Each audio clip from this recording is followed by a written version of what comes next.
শেষ পর্যায়ে রথযাত্রার প্রস্তুতি পর্ব কিন্তু একেবারে জোর কদমে চলছে। আগামী 7ই জুলাই কিন্তু সোজা রথ রয়েছে, আর সেই উপলক্ষে কিন্তু পশ্চিমবঙ্গ তথা দেশের বিভিন্ন জায়গায় একটা সাজো সাজো রব। আর এই সাজো সাজো রবে এই মুহূর্তে আমি এসে উপস্থিত হয়েছে কিন্তু একেবারে বেলঘড়িয়া রথতলায়। এই বেলঘড়িয়া রথতলায় কিন্তু এই বছর নিয়ে তিন অর্থাৎ তৃতীয় নম্বর যে বছর রয়েছে, 3 বছর রয়েছে সেই রথ আর কি বেরোয়। এই রথের অর্থাৎ বেলঘড়িয়া রথতলার যে রথের যে স্পেশালিটি রয়েছে সেটা হচ্ছে যে এখানে 3টে রথ আলাদা করে বেরোয়, অর্থাৎ 3টে রথে কিন্তু 3জন করে থাকে, অর্থাৎ জগন্নাথ, বলরাম, সুভদ্রা 3জন কিন্তু 3টে আলাদা করে রথে থাকে। আর পাশাপাশি দেখা যাচ্ছে যে 30 থেকে 40 ফুট রথ, মূলত 30 থেকে 40 ফুট রথ এখানে তৈরি করা হচ্ছে।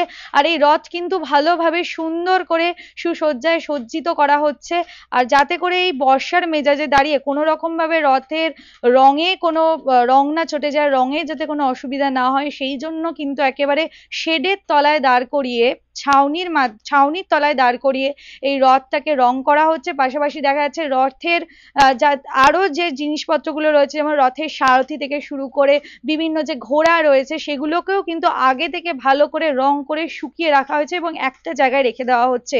7ই জুলাই অর্থাৎ রথযাত্রার দিন কিন্তু শুকনো প্রসাদ, শুকনো ভোগের ব্যবস্থা করা হয়েছে, এমনটাই জানাচ্ছে কিন্তু মন্দিরের যে মূল কর্তৃপক্ষ বা উদ্যোক্তা রয়েছে, মূল উদ্যোক্তা রয়েছে তিনি কিন্তু এমনটাই জানা যাচ্ছে।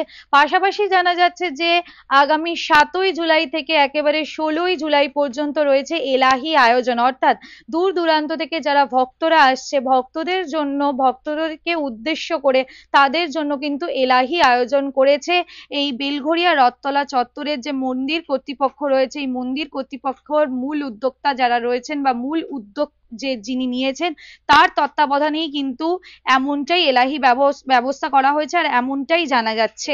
প্রায় শেষ পর্যায়ের কাজ চলছে আমাদের রথযাত্রা উৎসব। এইবার 7 তারিখ আমাদের 7ই জুলাই রথযাত্রা উৎসব, তার সঙ্গে সঙ্গে নেত্র উৎসব ভগবানের, নবযৌবন বেশ সবটাই 6 তারিখে হওয়ার কথা ছিল, সেখানে পঞ্জিকা অনুযায়ী 7 তারিখে হচ্ছে। একই দিনে ভগবান দর্শন দেবেন আর সেদিনকেই ভগবান রথে চড়বেন। তো সেই জন্য রথ একটু চালাতে এইবার একটু দেরি হবে, 4টে, 4:30, 5টা হতে পারে। তা বাদে এমনি রথের সমস্ত আমাদের যা যা অনুষ্ঠান হওয়ার কথা, যেভাবে হওয়ার কথা সবটাই হচ্ছে। কালকে আমাদের মাননীয় মুখ্যমন্ত্রী উনি আমাদের শুভেচ্ছা বার্তা পাঠিয়েছেন, এটা খুব আনন্দের বিষয়।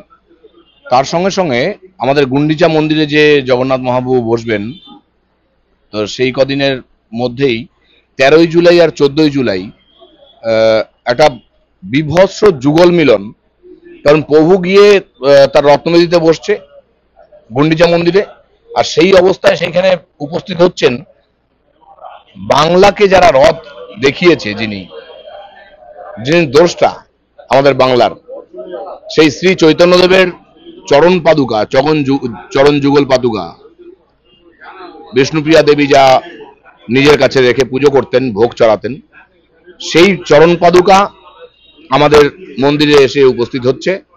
13 এবং 14ই জুলাই এই দুদিন মন্দির প্রাঙ্গণে আমাদের মানে যেখানে জগন্নাথ দেব বসবেন যে গুন্ডিচা মন্দিরে, সেইখানে এই যুগল পাদুকা আসবে। এ বড় আনন্দের বিষয়। সনাতনীর আমাদের নিজস্ব সত্তা, নিজস্ব ধর্মীয় বিষয়, সেখানে সমস্ত মানুষ আসবে, আনন্দ করবে। প্রত্যেক মানুষের কাছে চাওয়া তারা আসুক, ভগবান সান্নিধ্য পাক, ভগবান শ্রীচরণ দর্শন করুন। আর তার সঙ্গে সঙ্গে হিরণ্ময় গোস্বামী পাঠে থাকবেন, বড় ভালো লাগবে সেই সময়। সবাইকে বলা থাকলো সবাই আসুন। 7ই জুলাই হচ্ছে সোজা রথ, মানে আমাদের রথযাত্রা উৎসব। আর বাহড়া যাত্রা মানে পূর্ণ রথযাত্রা যেটা, সেটা হচ্ছে 19 তারিখ। তারপরে সোনাবেশ আছে, এই আমাদের 15 তারিখ হচ্ছে বাহড়া যাত্রা, পূর্ণ রথযাত্রা। 16 তারিখ হচ্ছে একাদশী। 17 তারিখ হচ্ছে আমাদের সোনাবেশ। 18 তারিখ আমাদের অধরপানা। ভগবান জগন্নাথ দেব যখন রাস্তায় বেরোন, তখন আমাদের মানুষকুলের জন্য যেমন তিনি প্রসাদের ব্যবস্থা করেন বা তাদের আশীর্বাদের ব্যবস্থা করেন, ঠিক সেই রকমই পেতকুল, পেতাত্মাকুল তারাও ভগবানের শ্রী রথে বিরাজ করেন, তাদের জন্য একটা বিশেষ প্রসাদ, সেই প্রসাদের নামই হচ্ছে অধরপনা। সেই অধরপনা হওয়ার পরের দিন হচ্ছে নীলাদ্রি বিজয়া। নীলাদ্রি বিজয়া মা লক্ষ্মীর মান অভিমানকে ভাঙিয়ে প্রভু সেদিনকে রসগোল্লা মাকে খাইয়ে রত্নবেদিতে প্রবেশ করবেন, তিনি রত্নবেদিতে উপবিষ্ট হবেন। এবারও আনন্দের এক প্রেম লীলায়, এক প্রেমের খেলা ভগবানের সঙ্গে মা লক্ষ্মী দেবীর, সেদিনকে আমরা সবাই দর্শন পাবো, বড় আনন্দের বিষয়।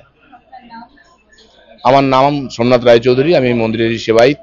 আমাদের বেলঘরিয়া রথতলা জগন্নাথ মন্দির, আপনারা সবাই আসবেন। আমার মনে হয় রথের মেলার থেকে বেরিয়ে এসে রথের পুজো কি করে ষোড়শ প্রচারে করতে হয়, 16 চাকা, 14 চাকা, 12 চাকা বিশিষ্ট 35 ফুটের যে রথ আপনাদের আনন্দ দেবে। ধর্মীয় সাক্ষাৎ পাবেন, ধর্মীয় আনন্দ পাবেন। সমস্ত মানুষ আসুন, এইটাই আপনার মাধ্যমে আমাদের বলা থাকলো। জয় জগন্নাথ।